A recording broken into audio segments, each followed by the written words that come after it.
నేర రహిత సమాజమే తమ లక్ష్యమన్నారు Malkajgiri police commissioner Sumathi. Drugs మాదక ద్రవ్యాలపై ఇకపై మరింత కఠినంగా వ్యవహరిస్తామన్నారు. ఈగల్ టీంతో త్వరలోనే దిల్సుఖ్ నగర్ ప్రాంతంలో దాడులు నిర్వహిస్తామన్నారు. డ్రోన్ పోలీసింగ్ కూడా చేస్తామన్నారు. దిల్సుఖ్ నగర్లోని ప్రైవేట్ హాస్టల్స్ నిర్వాహకులతో ఆమె సమావేశాన్ని నిర్వహించారు. హాస్టల్లో తప్పుడు పనులు జరిగితే ఓనర్ చర్యలు తీసుకోవాలన్నారు. లేకుంటే హాస్టల్ను మూసివేస్తామని తెలిపారు సిపి.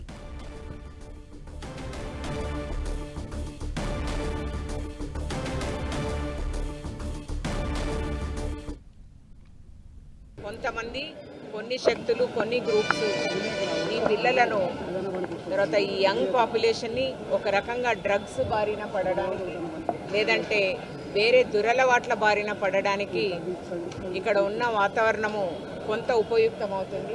దానివల్ల క్రైమ్ రేట్ పెరిగే ఛాన్స్ ఉందన్న ఒక ఉద్దేశంతో ఈ ఏరియాలో చాలా చిన్న చిన్న క్రైమ్సే అయినాయి. కాకపోతే నివాస యోగ్యమైన ప్రాంతంలో ఇలాంటివి జరగడం కరెక్ట్ కాదు.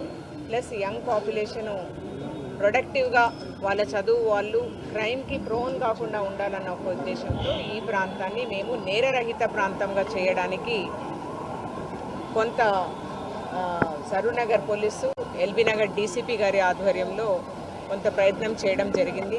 దానికి సిస్టమేటిక్గా ఇక్కడ ఉన్న 630 హాస్టల్స్కి సంబంధించి సెక్యూరిటీ ఆడిట్ నిర్వహించడం జరిగింది.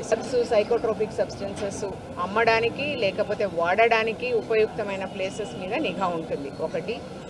2, ఇక్కడ మైనర్స్ని ఎవరైతే సాలిసిట్ చేస్తున్నారంటే ప్రాస్టిట్యూషన్ యూజింగ్ మైనర్స్ దాని మీద కూడా కొంత ఫోకస్ చేయడం జరుగుతుంది. 3వది టైమ్లీ పోకుండా హాస్టల్స్లో ఎవరైనా అంటే పోకూడని వాళ్ళు కూడా హాస్టల్స్లో తిరగడానికి ఛాన్స్ ఉన్న ప్రాంతాల్లో హాస్టల్ యొక్క యాజమాన్యం పైన కూడా మేము నిఘా పెట్టడం జరుగుతుంది. ఒక స్పా సెంటర్సో ఓయో రూమ్సో కాకుండా ఎక్కడైతే ఇలాంటి కార్యక్రమాలు జరిగే అవకాశం ఉందో అవన్నీ కూడా మేము టీఎస్ కాప్ అనే ఒక అప్లికేషను కంబైన్డ్ అప్లికేషన్ తెలంగాణ పోలీస్కి ఉంది. దాంట్లో ఇవన్నీ కూడా రిజిస్టర్ చేసి సిస్టమేటిక్గా మానిటర్ చేయడానికి